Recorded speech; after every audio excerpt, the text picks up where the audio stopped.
ತರಗತಿ ವಿದ್ಯಾರ್ಥಿಯಾದ ಪ್ರೇಮ್ ಸಾಯಿಯಿಂದ ಜಿಗ್ಜಾಗ್ ಪ್ರಯೋಗ ಈಗ ಮಾಡಿ ತೋರಿಸ್ತಾನೆ. ಅದಕ್ಕೆ ಬೇಕಾಗುವ ಸಾಮಗ್ರಿಗಳು ಪ್ಲೇನ್ ಪೇಪರ್ ಮತ್ತು 2 ಸಮನಾದ ಅಂತರದಲ್ಲಿರ್ತಕ್ಕಂಥ 2 ಖಾಲಿ ಬಾಕ್ಸ್ ಮತ್ತು ಅದಕ್ಕೆ ಬೇಕಾಗುವ ವಸ್ತುಗಳು ಕಂಪಾಸ್, ರಬ್ಬರ್, ಪೆನ್, ಸೀಸ್ ಪೆನ್ಸಿಲ್ ಮತ್ತು ಜಿಗ್ಜಾಗ್ ಪೇಪರ್.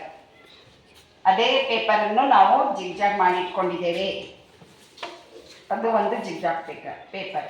ಈಗ ಮಾಡುವ ವಿಧಾನ, ಮೊದಲು ಒಂದು ಸಮನಾದ 2 ಬಾಕ್ಸ್ಗಳನ್ನಿಟ್ಟು ಅದಕ್ಕೆ ಒಂದು ಪೇಪರ್ ಇಡುತ್ತಾನೆ. ಅದರ ಮೇಲೆ ವಸ್ತು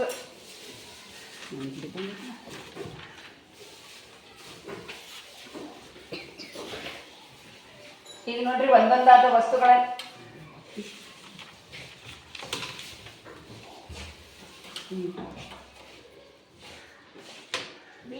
ಅದು ಬಿತ್ತ, ಯಾಕೆ ಬಿತ್ತದು? ಅದು ವಜೆ ಹಿಡಿಲಿಲ್ಲ ಅದು. ಮತ್ತೆ ಈಗ ನೋಡ್ರಿ, ಇನ್ನೊಂದೆರಡು ಹಾಕ್ತಾನೆ, ಪೇಪರ್, ಪೆನ್ನು, ಪೆನ್ಸಿಲು ಹಾಕು. ಅದು ಬಿತ್ತು. ಈಗ ಆ ಪೇಪರನ್ನೇ ಅವನೇನು ಮಾಡ್ತಾನೆ, ಜಿಗ್ಜಾಗ್ ಮಾಡ್ತಾನೆ. ಈಗ ಆ ಪೇಪರನ್ನು ಹಿಂಗೆ ಉಲ್ಟಾ ಪಲ್ಟಾ ಮಡಚಿ ಏನು ಮಾಡ್ಯಾನವ, ಜಿಗ್ಜಾಗ್ ಮಾಡ್ಯಾನ. ಅದನ್ನ ಒಂದ್ಸಲ ಹೀಗೆ ಮಡಚಿ ಏನು ಮಾಡಿದ, ಜಿಗ್ಜಾಗ್ ಮಾಡಿದ. ಈಗ ಅದನ್ನು ಒಂದೇ ಸಮನಾದ ಅಂತರದಲ್ಲಿ ಇಡ್ತಾನೆ ಅವನು. ಈಗ ನೋಡ್ರಿ, ಕಂಪಾಸ್ ಇಟ್ಟ, ಬಿತ್ತ, ಆಮೇಲೆ ಇಡು, ಬಿತ್ತ, ಇಲ್ಲ. ಈಗೆಲ್ಲ ವಸ್ತುವನ್ನು ಇಡ್ತಾನೆ. ಅವ್ನು ತಂದಿದ್ದ ವಸ್ತು ಎಲ್ಲ ಇಡ್ತಾನೆ ನೋಡಿ.